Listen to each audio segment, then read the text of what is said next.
വിജയമന്ത്രങ്ങൾ. Doctor Amanullah Vadakkangara. അവതരണം റാഫി പാറക്കാട്ടിൽ. നിങ്ങളിലേക്ക് എത്തിക്കുന്നത് സിറ്റി എക്സ്ചേഞ്ച്, ദോഹ, ഖത്തർ. അധ്യായം 462. പ്രതിസന്ധികളെ ധീരമായി നേരിടുന്നവരാണ് വിജയിക്കുക. ജീവിതം എന്നും ഒരുപോലെയായിരിക്കില്ല. ജീവിത സാഹചര്യങ്ങൾ മാറി മറിയാം. പ്രതിസന്ധികളും വെല്ലുവിളികളും ജീവിതം ദുസ്സഹമാക്കാം. ദുർബല മനസ്സുകൾ നിശബ്ദമാവുകയോ രംഗം വിടുകയോ ചെയ്യാം. എന്നാൽ പ്രതിസന്ധികളെ ധീരമായി നേരിടുകയും വിവേകത്തോടെ പിടിച്ചു നിൽക്കുകയും ചെയ്യുമ്പോൾ വിജയപാത അനായാസമാകുമെന്നാണ് ചരിത്രം. പ്രക്ഷുബ്ധമായ കടലാണ് നല്ല നാവികരെ സൃഷ്ടിക്കുകയെന്ന് കേട്ടിട്ടില്ലേ? വളരെ സുപ്രധാനമായ ഒരു സന്ദേശമാണ് ഈ വാചകം അടിവരയിടുന്നത്. ശാന്തമായ കടലിൽ യാത്ര ചെയ്യുന്നത് എളുപ്പമാണ്. എന്നാൽ പ്രക്ഷുബ്ധമായ കടലിൽ യാത്ര ചെയ്യുമ്പോഴാണ് നാവികന്റെ യഥാർത്ഥ കഴിവും ധൈര്യവും സഹനശക്തിയും പരീക്ഷിക്കപ്പെടുന്നത്. ഇവിടെ കടൽ ജീവിതത്തെ സൂചിപ്പിക്കുന്നു. പ്രക്ഷുബ്ധത പ്രതിസന്ധികളെയും വെല്ലുവിളികളെയും പരാജയങ്ങളെയും സൂചിപ്പിക്കുന്നു. പ്രതിസന്ധികളിൽ തളരാതെ, പ്രശ്നങ്ങളിൽ പതറാതെ, ഭയത്തിൽ മുങ്ങാതെ ധൈര്യത്തോടെ മുന്നോട്ട് പോകുന്നവനാണ് നല്ല നാവികൻ. പ്രയാസങ്ങൾ നമ്മെ ശക്തരാക്കുന്നു. പരാജയങ്ങൾ നമ്മെ പാഠം പഠിപ്പിക്കുന്നു.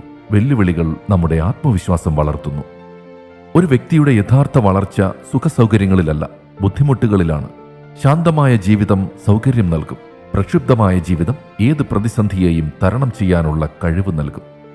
സുഹൃത്തും നിലമ്പൂർ അമൽ കോളേജിലെ അറബി വകുപ്പ് മേധാവിയുമായ ഡോക്ടർ അലി ജാഫർ സോഷ്യൽ മീഡിയയിൽ പങ്കുവച്ച ഒരു കഥ ഇതോട് ചേർത്ത് വായിക്കാമെന്ന് തോന്നുന്നു. ഒരു കൂട്ടം പരുന്തുകൾ ഒരു ദ്വീപിൽ വന്നെത്തി. അവർക്കവിടെ ഭക്ഷണത്തിന് ധാരാളം മത്സ്യങ്ങളെയും സമുദ്രജീവികളെയും ലഭിച്ചു. ശത്രുക്കളില്ല. ഇനിയുള്ള കാലം ഇവിടെ സുഖമായി കഴിയാമെന്ന് ചെറുപ്പക്കാരായ പരുന്തുകളെല്ലാം തീരുമാനിച്ചു. അവരുടെ കൂടെ പ്രായമേറിയ ഒരു പരുന്തും ഉണ്ടായിരുന്നു. അവിടുത്തെ സൗകര്യങ്ങൾ ചെറുപ്പക്കാരെ അലസരാക്കുന്നത് ആ പരുന്ത് ശ്രദ്ധിച്ചിരുന്നു. അത് എല്ലാവരെയും വിളിച്ചുകൂട്ടി പറഞ്ഞു, നമുക്ക് കാട്ടിലേക്ക് മടങ്ങാം. ഇവിടെ നിന്നാൽ നാം ദുർബലരാകും. അവരാരും തയ്യാറാകാത്തതിനാൽ ആ പരുന്ത് ഒറ്റയ്ക്ക് കാട്ടിലേക്ക് മടങ്ങി. മാസങ്ങൾക്ക് ശേഷം ആ പരുന്ത് തിരിച്ചെത്തിയപ്പോൾ ദ്വീപിലെ ഭൂരിഭാഗം പരുന്തുകളും ചത്തിരുന്നു. കാര്യമന്വേഷിച്ചപ്പോൾ പരുക്കേറ്റ് കിടന്ന ഒരു പരുന്ത് പറഞ്ഞു, കുറച്ചുനാൾ മുമ്പ് വന്യജീവികൾ ഞങ്ങളെ ആക്രമിച്ചു. ഞങ്ങളുടെ ചുണ്ടിനും നഖത്തിനും ബലം കുറഞ്ഞെന്ന് അപ്പോഴാണ് ഞങ്ങൾക്ക് മനസ്സിലായത്. ഉയർന്നു പറക്കാനുള്ള ശക്തിയും നഷ്ടപ്പെട്ടു. അന്ന് അങ്ങയുടെ കൂടെ കാട്ടിലേക്ക് പോന്നാൽ മതിയായിരുന്നു. തീയിൽ മുളച്ചതേ വെയിലേറ്റാൽ വാടാതിരിക്കുകയുള്ളൂ. വെല്ലുവിളികളില്ലാതെ വളരുന്നവയൊന്നും വിളവ് നൽകില്ല. പതിരായി പാഴായി നശിക്കുകയേയുള്ളൂ. വേട്ടയാടി വേണം തിന്നാൻ. അന്യന്റെ വിരുന്നുണ്ണാൻ മാത്രമാകരുത് ജീവിതം. ആത്യന്തിക ജയം നേടുന്നവരുടെയെല്ലാം അടിത്തറ ഉൾബലം കൊണ്ട് നിർമ്മിക്കപ്പെട്ടതായിരിക്കും. പോറലേൽക്കാതെയും പരിഭവമറിയിക്കാതെയും നാം പൊന്നുപോലെ പോറ്റിയ കവിൾത്തടം എത്ര വയസ്സായാലും ഏറെ നിർമ്മലവും, പണിയും പരുക്കും നാം ഏറെ നൽകിയ അതേ വയസ്സുള്ള നമ്മുടെ കാൽപാദങ്ങൾ ഏറെ കരുത്തുള്ളതുമായി തീരുന്നത് മറ്റൊന്നുകൊണ്ടുമല്ല. അപ്രതീക്ഷിതമായി ലഭിക്കുന്ന സുഖാവസ്ഥയിൽ മയങ്ങുന്നവർ ആ സുഖത്തിന്റെ ആലസ്യത്തിലേക്ക് സാവധാനം വീഴും. അതുവരെ സജീവമായിരുന്ന കഴിവുകളും മേന്മകളും പതിയെ മറന്നു തുടങ്ങും. സ്വന്തം കരുത്തിന്റെ നിറം മങ്ങുന്നത് അവർക്ക് കണ്ടെത്താനാകില്ല. വളർച്ച നിർദ്ദിഷ്ട സമയത്തിലൂടെയും സാഹചര്യങ്ങളിലൂടെയും സഞ്ചരിച്ചു വേണം പൂർത്തിയാക്കാൻ. പ്രതിരോധശേഷിയില്ലാത്തവയെല്ലാം എത്ര വളർന്നാലും പ്രതിസന്ധികളിൽ തളർന്നു പോകും. വിജയിക്കണമെങ്കിൽ കംഫർട്ട് സോണിൽ നിന്നും പുറത്തു കടക്കാൻ തന്റെ ഇടം കാണിക്കണമെന്ന് എല്ലാ ട്രെയിനർമാരും ഊന്നി പറയുന്നതും ഇതുകൊണ്ട് തന്നെയാണ്.